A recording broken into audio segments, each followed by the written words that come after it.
Kena scam ni adalah perkara yang sentiasa ada setiap tahun sebab tak ada ilmu.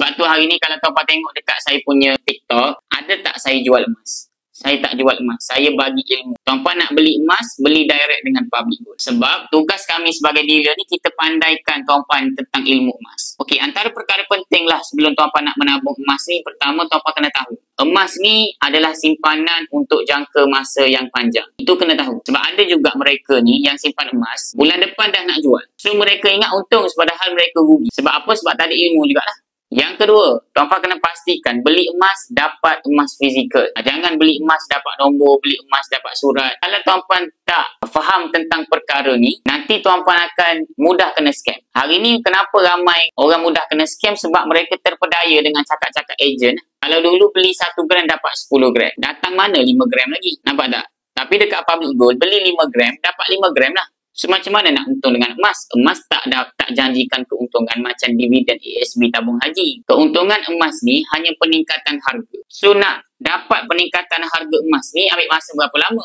At least lah 2 tahun dan ke atas. Makin lama makin bagus lah.